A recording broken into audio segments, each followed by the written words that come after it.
long time. But then I really started to see that I had a bigger message for the world, a bigger purpose. And that's where I created the Baldwarrior. And it came from a place of me wanting to help others not hide themselves for 30 years because I had endured so much pain on myself, to myself. And it was avoidable once I figured out that I just needed self-acceptance. So now I'm on a mission to spread awareness of alopecia outside of the community so people can understand and don't mistake it for cancer, and can see or, know what it is and accept people they meet that do have it. And I want to be a source of inspiration for people with alopecia to find that self-acceptance and stop hiding under wigs. I'm completely against wigs. And to just empower themselves because, beauty is not external. It's not on the outside. It comes from within us. It is, in fact, the way we treat other people. And I'm also fighting against social norms, especially around body image. So, and that's not limited to hair. It's all forms of social norms that I think are damaging to men and women, and especially our children, because they're seeing this as they grow up, like I was, and it is affecting them deeply. So that's my mission. And to do that, we just started our own podcast, me and a friend from Florida I've met who she says, I'm not a therapist, but actually she's created her own type of therapy, and it's quite amazing. She's given me sessions. So we've started our own podcast to start spreading the word around mindset. And I've written my first book, my life story. It's going into the publisher this month. And then I'm starting on a second book, which is called 100 Faces of Alopecia, which will be like a photo book with stories. That's awesome. Of 100 people from around the world. And I'm hoping to get some corporate sponsorship of the movement so that we can do a really amazing job with that book.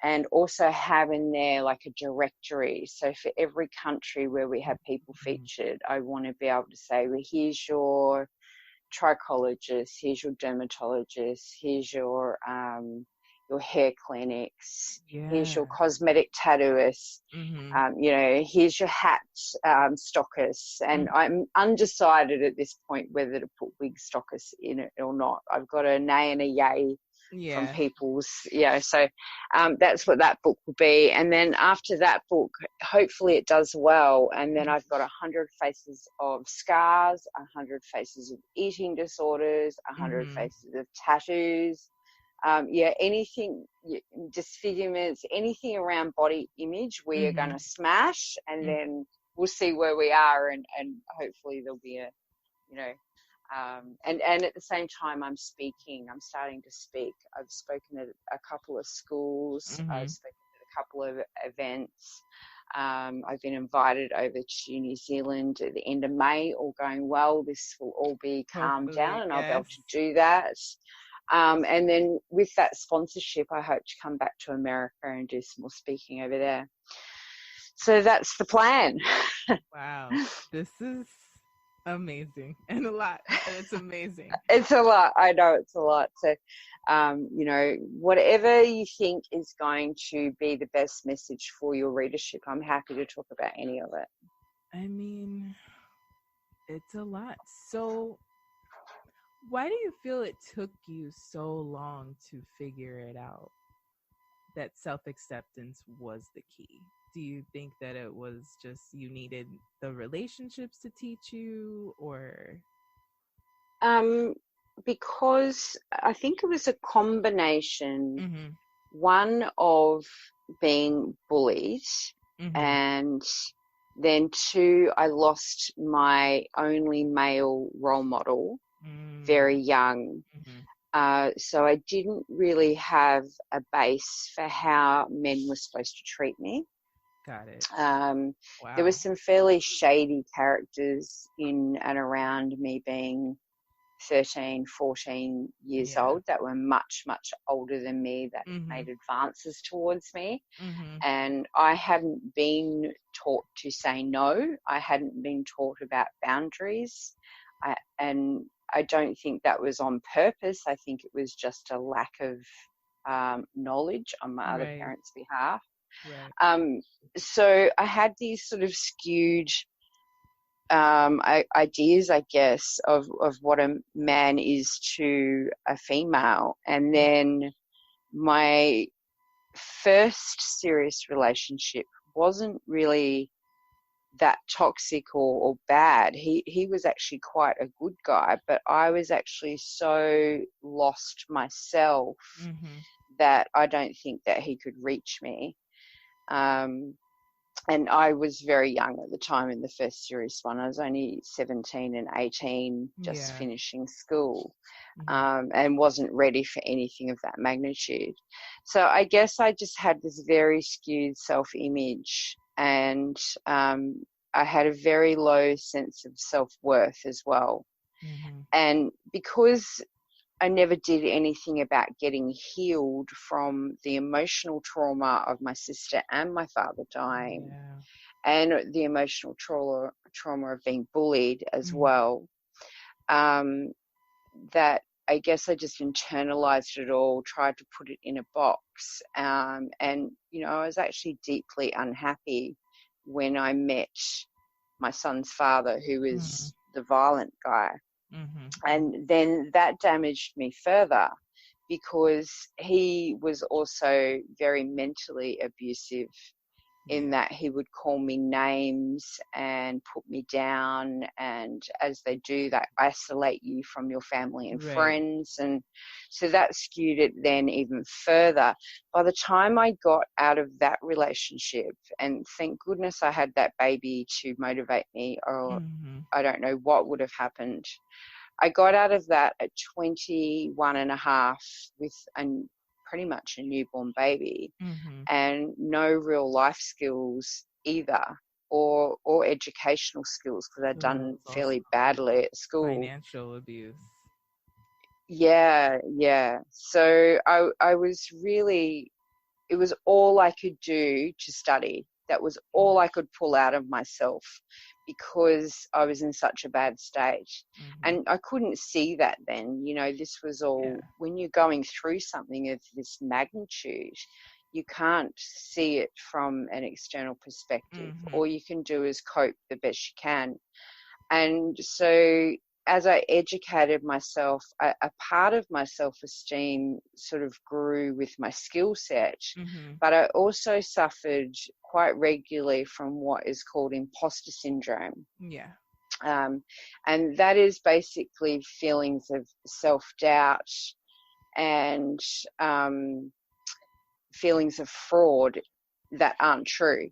Right. And so I was actually very good at accounting, but I doubted myself constantly Mm-hmm. because of the self-esteem that I had.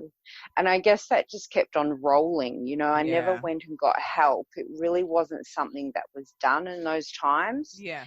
And it just all kept rolling. And, when the first wig made me feel slightly better, I thought that was the answer. And so that's the road I just kept on going. So that's kind of how it ended up happening for so long. And, they say life sort of throws things at you to wake you up a bit sometimes. Yeah.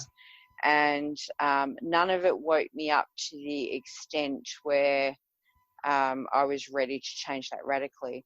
Although I did have one moment, I remember one moment where most of my hair was kind of gone, and I was working at this government department actually with and another lady there who was working there was actually a naturopath, and we'd kind of got to be friends. Mm-hmm. And I remember saying to her, because she was the only one I had confided in, should I just shave it off?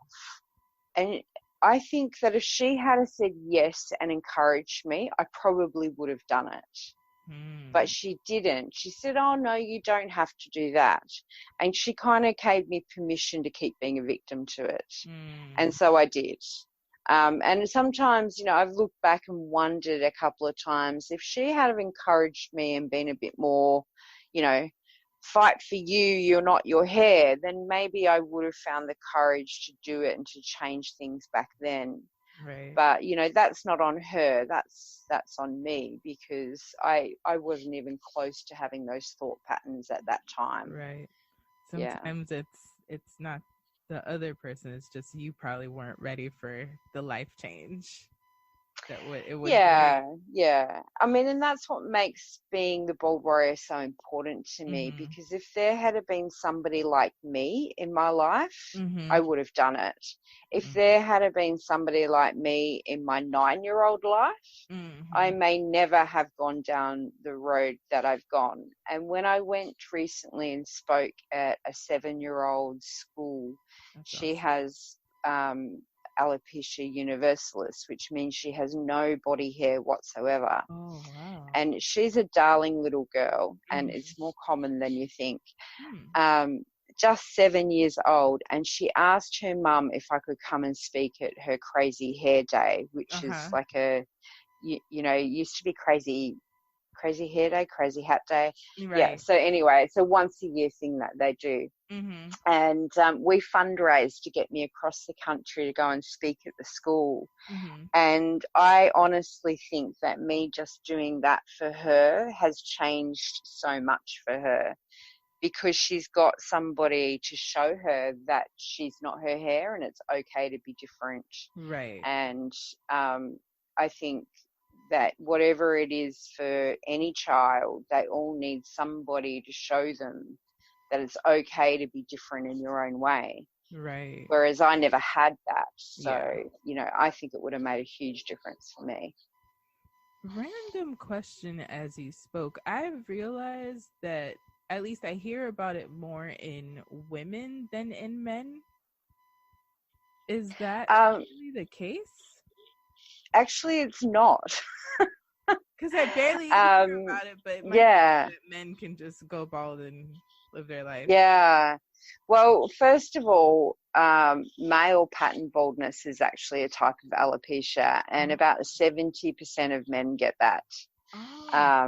So that's a really interesting fact that isn't really that well known. So in fact, if you add that into the equation, alopecia is really, really common. But if you take pattern baldness out of it, and there's female pattern baldness too, it presents quite differently though. It doesn't present as the hair loss on the top of the head and the hairline. It actually presents as a thinning of the whole head of hair. So that's female pattern baldness. And that's called androgynous alopecia. If you take androgynous alopecia out of the picture, the most common is alopecia areata, which is what I have. And alopecia areata can present in 3 ways. Areata is spots or patches. The next one is totalis, where you lose your head hair but not your body hair. And then the third one is universalis, where you lose all of your hair. Wow. And I have had all 3 of those, and have sort of come. I'm not back to areata, but I'm hovering, because sometimes I get body hair grow back and then sometimes it doesn't. And like right now I have one eyebrow, bottom eyelashes but not top ones, and baby fuzz growing on my head, for example. And, you know, my eyebrows will come and go, but I didn't lose them until I was about 44 or 45. So it does present quite differently in a lot of cases, which can make it confusing. But to your question of men and women, there is actually a lot of men that do have it, and unless they have universalis, it's very hard to tell. So universalis, they wouldn't have eyebrows. And my favorite example of that is Anthony Carrigan, who's an actor and played, I think it was Lex Luthor in the Gotham TV series. He's amazing. He works a lot with the American CAPS for Kids Association. Mm-hmm. And that's the Children's Alopecia Project. Mm-hmm. So if you are in America and you have a child with alopecia,